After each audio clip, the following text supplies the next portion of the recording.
with the Winnipeg Jets losing against Boston, Nashville had plenty of chances to gain ground in the standings in the playoff hunt, but unfortunately, the Nashville Predators weren't able to keep up their winning streak and fell to the Chicago Blackhawks 2-1. Now, if you've watched it, I'm sure most of you did, wasn't a pretty game by any stretch of the imagination.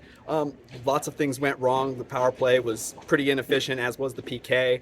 Nothing going on 5-on-5 until those last minutes or so with Roman Josi.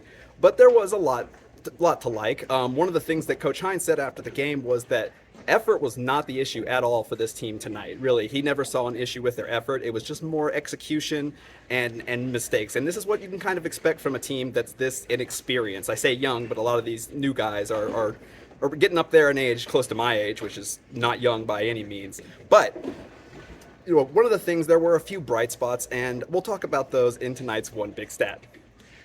Now, I did talk about Cole Smith, a very polarizing figure for Preds fans last game, but here I am to do it again. But it's not just him. The line of Colton Sissons, Yakov Trenin, and Cole Smith were pretty good tonight. And in fact, I think they were incredibly dominant. They had a 97% expected goal share. That's pretty great. When they were on the ice tonight, they had 17 shot attempts to 4 for Chicago, which was really impressive, allowing only one shot on goal. That third line is there for a reason, and they did their job about as well as you can expect them to.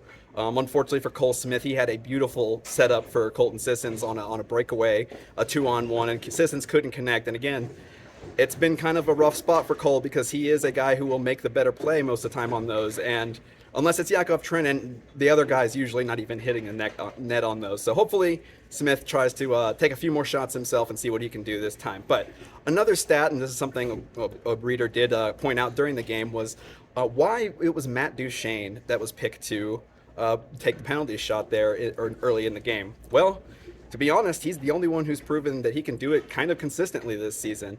He is the only Nashville player to have more than one shootout goal, going 4 of 6 on the season. And so he was kind of the easy choice, especially when you don't have a guy like Johansson or Philip Forsberg, who you would rather, have out there on those types of plays.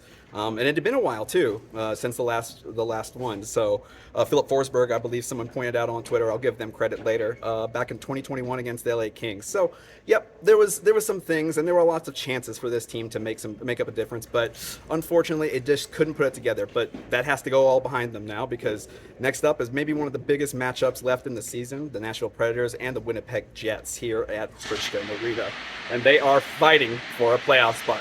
So until then, I will see you guys next game, and that's been my One Big Step. Charlie?